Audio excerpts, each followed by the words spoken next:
mukhang nangangamoy na naman po ang panibagong record na maitatala ng noontime program ng iconic trio na Eat Bulaga. Bakit kanyo? Yan po ang tatalakayin natin ngayong araw po, mga kaparokya. Pero bago natin pag-usapan yan, mga kaparokya, kung bago lamang po kayo sa aking channel at kung gusto niyo po ng ganitong klaseng content ay makikiusap po ako sa inyo na pakisubscribe ang aking YouTube channel, paki-like and share niyo na rin ang sa gayon ay mas dumami pa po ang makapanood ng mga ina-upload po nating video araw-araw. Maraming salamat po at sobrang na-appreciate ko po kayo, mga kaparokya. By the way, ako nga po pala si Mervin, ang tao sa likod ng YouTube channel na Kaparokya TV. Kamusta kayo, mga kaparokya? Naway nasa mabuting kalagayan po kayo habang pinapanood niyo po ang video ko nito. So mga kaparokya, wala po tayong na-conduct na online viewership sapagkat wala nga po ang hinihiraman po natin ng cellphone. May pinuntahan niya po siyang importanteng bagay. Kaya yun po, ang ginawa po natin ay nag-save na lang po tayo ng screenshot na kung saan, mga kaparokya, sa oras na 1:37 PM ang showtime po ay umabot ng 130,000 viewers. So mataas po ang naging views ng It's Showtime for today's episode. At pagdating naman po sa Eat Bulaga sa oras na 1:38 PM, sila po ay may 104,000 viewers. So may kita po dito, mga kaparokya, yung peak ng viewership ng It's Showtime.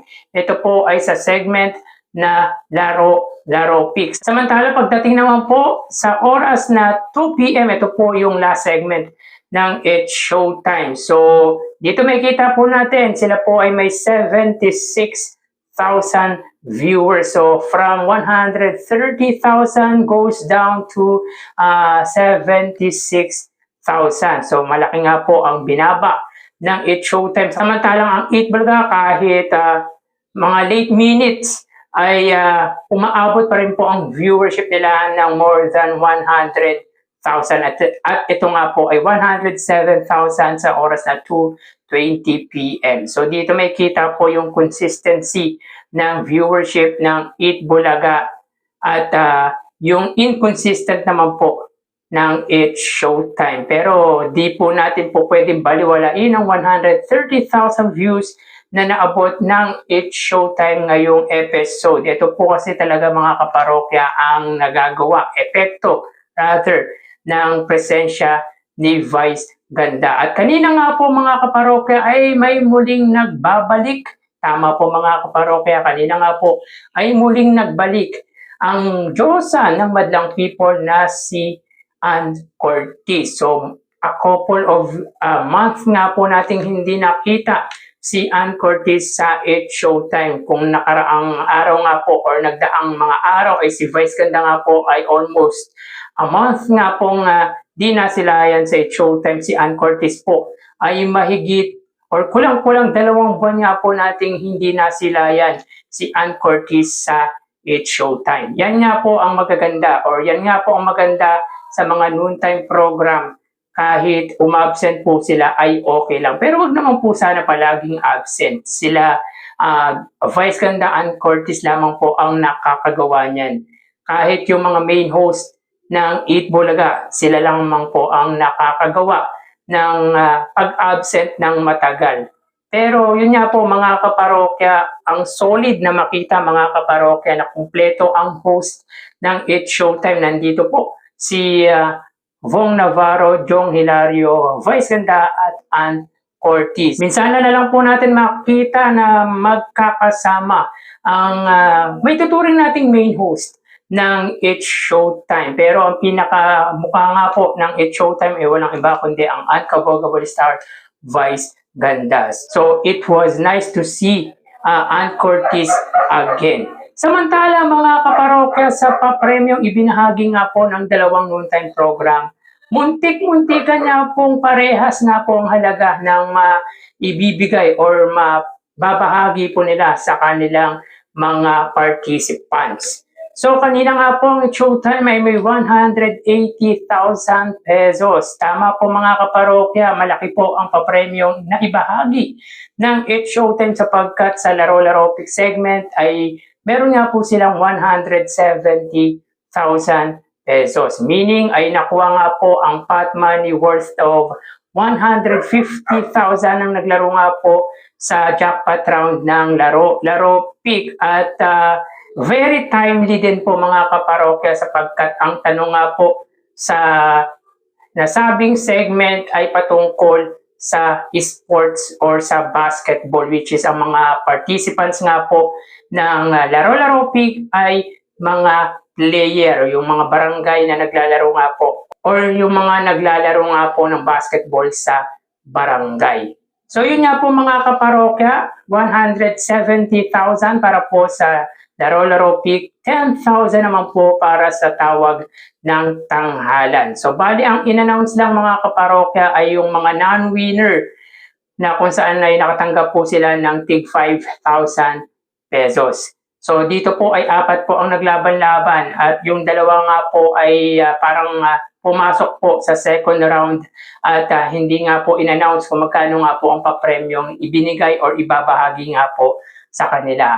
Again, kino-consider lamang po natin yung papremyong ibibigay or ika-count natin dito kapag in-announce nga po yung halaga.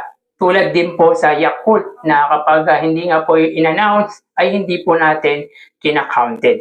Samantala sa 8 ball ka mga kaparokya ay 150,000 pesos. So bakit po natin nasabi na muntik-muntikan nga pong magtay or magkapareha ang papremyo ibinahagi ng dalawang noon-time program pagdating sa pamamahagi ng papremyo sapagkat sa The Age is Right ay meron nga po silang 25,000 pesos.